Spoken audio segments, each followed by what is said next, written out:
Hello students, welcome to next level knowledge. और आज के इस वीडियो में हम बात करेंगे भारत के राष्ट्रपति के बारे में। और बात करेंगे कि अभी हमारे हाल ही में हमारी नई राष्ट्रपति कौन बना है, और इससे रिलेटेड जितने भी राष्ट्रपति से रिलेटेड टॉपिक है, जैसे कैसे इनका गठन वो चयन किया जाता है और इनकी चुनाव की प्रक्रिया क्या होती है, वो सभी इस वीडियो में हम डिस्कस करेंगे, ताकि अगर राष्ट्रपति से रिलेटेड कोई भी क्वेश्चन एग्जाम में बनता है तो आप उसे इजीली अटेम्प्ट कर सकते हैं।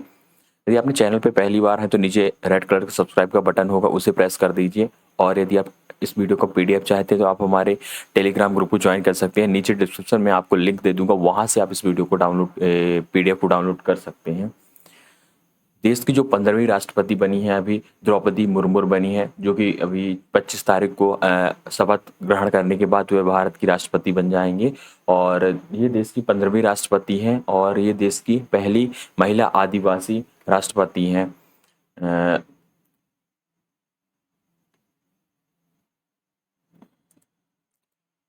देश की पहली महिला राष्ट्रपति बन गई हैं और साथ ही दूसरी महिला राष्ट्रपति बनी हैं। मतलब 15 राष्ट्रपतियों में से दूसरी महिला राष्ट्रपति, पहली तो प्रतिभा पाटिल थी।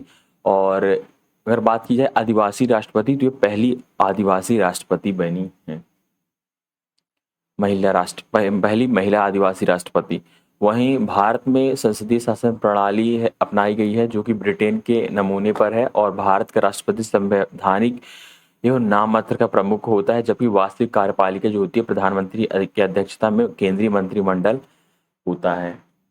वहीं संविधान के अनुच्छेद 52 में राष्ट्रपति पद का प्रावधान है, मतलब संविधान के अनुच्छेद 52 में राष्ट्रपति के पद का प्रावधान है।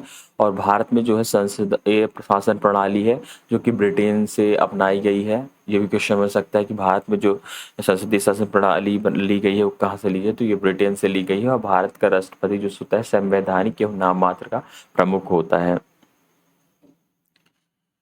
केंद्र की समस्त कार्यपालिका शक्ति राष्ट्रपति में निहित होती है, जिनका प्रयोग वह स्वयं या अपने अधीनस्थ के माध्यम से करता है। भारत सरकार के सभी कार्य उसी के नाम से संचालित किए जाते हैं। और भारत का राष्ट्रपति भारत का प्रथम नागरिक होता है। जो भारत का राष्ट्रपति होता है उसे भारत का प्रथम नागरिक माना जाता है, और भारत सरकार के सभी कार्य उसी के नाम से संचालित किए जाते हैं। अगर बात करें योग्यता की, तो अनुच्छेद 58 में राष्ट्रपति पद के उम्मीदवार के लिए योग्यताएं जो बताई गई हैं, उसके अनुसार पहला होने चाहिए वह भारत का नागरिक हो। दूसरा है उसकी आयु 35 वर्ष से कम नहीं होनी चाहिए। तीसरी है लोकसभा का सदस्य निर्वाचित होने की योग्यता रखता हो। और चौथा है हमारा भारत व राज्य सरकार के अधीन किसी भी लाभ के पद पर ना हो। राष्ट्रपति, उपराष्ट्रपति, राज्यपाल, केंद्र अथवा राज्य का मंत्री लाभ के पद पर नहीं माने जाते हैं।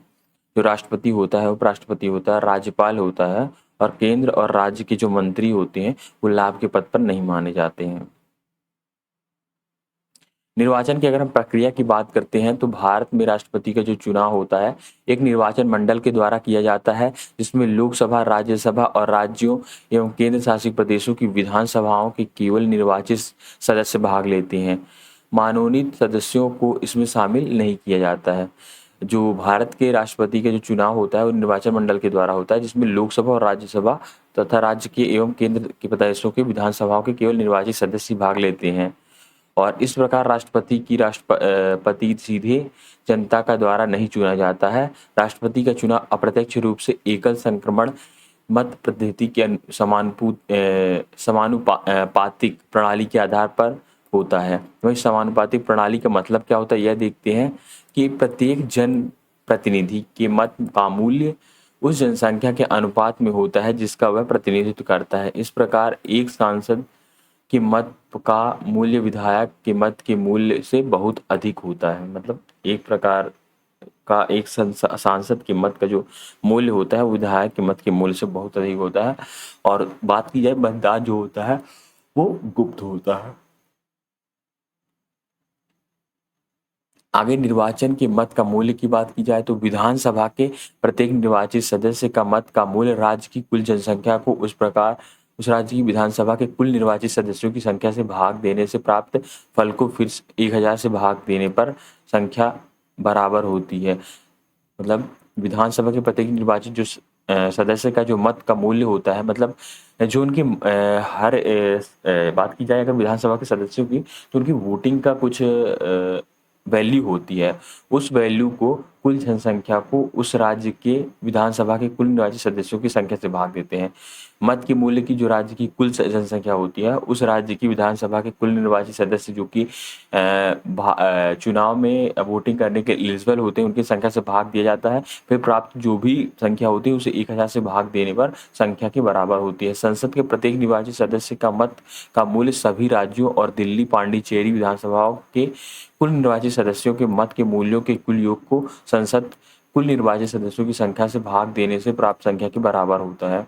आगे देखते हैं, संसद के प्रत्येक निर्वाचित सदस्य का मत का मूल्य सभी राज्यों और दिल्ली तथा पांडिचेरी की विधानसभा को कुल निर्वाचित सदस्यों के मत के मूल्यों को कुल योग को सांसद की कुल निर्वाचित सदस्यों की संख्या से भाग देने से प्राप्त होती संख्या के बराबर होती है। अगर बात की जाए कार्यकाल की, तो राष्ट्रपति का कार्यकाल उसके शपथ ग्रहण की तारीख से 5 वर्ष तक होता है और शपथ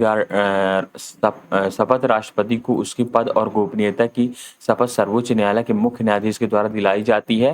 राष्ट्रपति अपना त्यागपत्र उपराष्ट्रपति को देता है। अगर बात की जाए पद रिक्ति की, तो यदि राष्ट्रपति का पद मृत्यु, त्याग पत्र अथवा पद से हटाए जाने के कारण रिक्त होता है तो उपराष्ट्रपति राष्ट्रपति के रूप में कार्य करता है। यदि उपराष्ट्रपति भी अनुपस्थित हो तो सर्वोच्च न्यायालय का मुख्य न्यायाधीश राष्ट्रपति के रूप में कार्य करता है। मुख्य न्यायाधीश की अनुपस्थिति में सर्वोच्च न्यायालय का वरिष्ठ न्यायाधीश राष्ट्रपति के रूप में कार्य करता है। राष्ट्रपति के पद के लिए नया चुनाव पद रिक्त होने के 6 महीने के भीतर ही होना जरूरी है। संविधान द्वारा राष्ट्रपति पद पर पुनः निर्वाचन के लिए किसी प्रकार का प्रतिबंध नहीं लगाया गया है।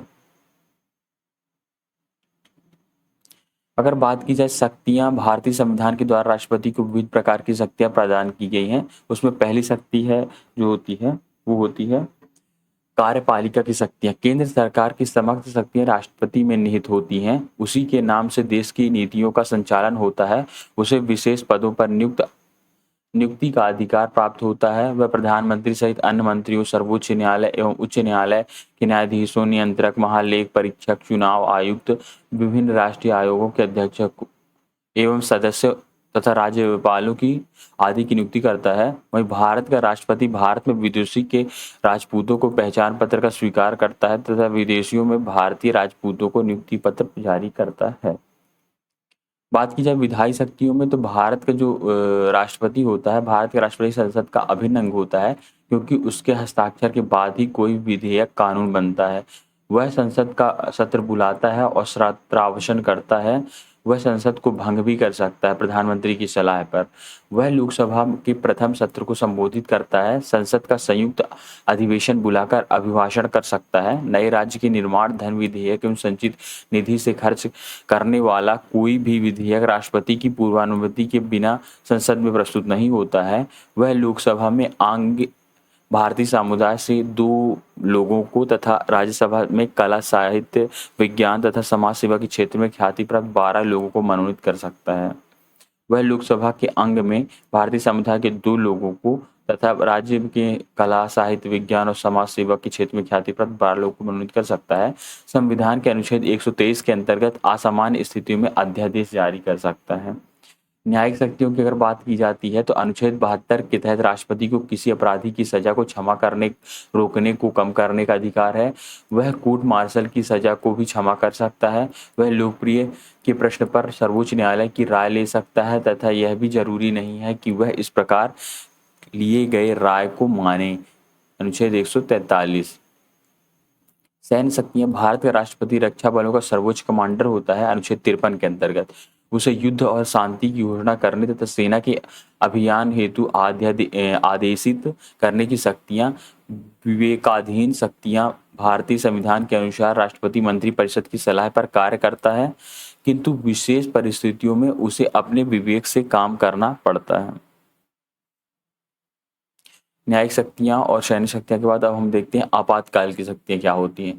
राष्ट्रीय आपात अनुच्छेद 352 मोस्ट इंपॉर्टेंट है। युद्ध के अंतर्गत बाह्य आक्रमण, सहस्त्र विद्रोह स्थिति से निपटने के लिए राष्ट्रपति को विशेष शक्तियां प्रदान की गई हैं।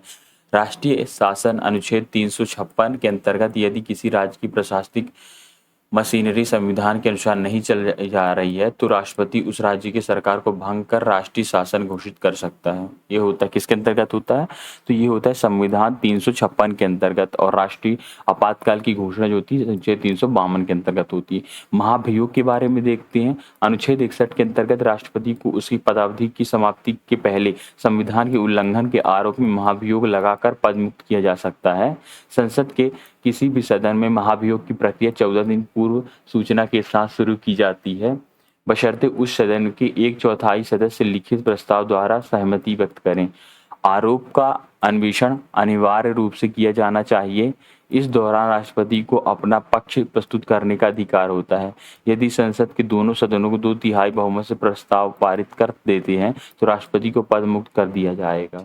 तो भारतीय राष्ट्रपति से रिलेटेड जो भी मोस्ट इम्पोर्टेंट टॉपिक बन सकते थे या पॉइंट बन सकते थे, उन सभी को हमने इस वीडियो में डिस्कस किया है। और हमने ये भी देखा कि अभी भारत के हाल ही में नई राष्ट्रपति कौन बनी है, और इससे रिलेटेड जो भी क्वेश्चन बन सकते हैं वो सब हमने देखा है। तो अगर चैनल पर पहली बार है तो चैनल को सब्सक्राइब करना ना भूलें। सब्सक्राइब करने से क्या होगा कि हमारी आने वाली वीडियोस का नोटिफिकेशन सबसे पहले आपको मिलेगा, ताकि सबसे पहले आप वीडियो को वॉच कर सकें। लाइक कीजिए और शेयर कीजिए। ज्वाइन कीजिए हमारे टेलीग्राम ग्रुप को, जहाँ पर आपको इस वीडियो का पीडीएफ और भी वीडियोस जो चैनल पर है उन्हें जाके वॉच कीजिए और उनके पीडीएफ को भी डाउनलोड कर सकते हैं इजीली। Thanks for watching. मिलेंगे नेक्स्ट वीडियो में।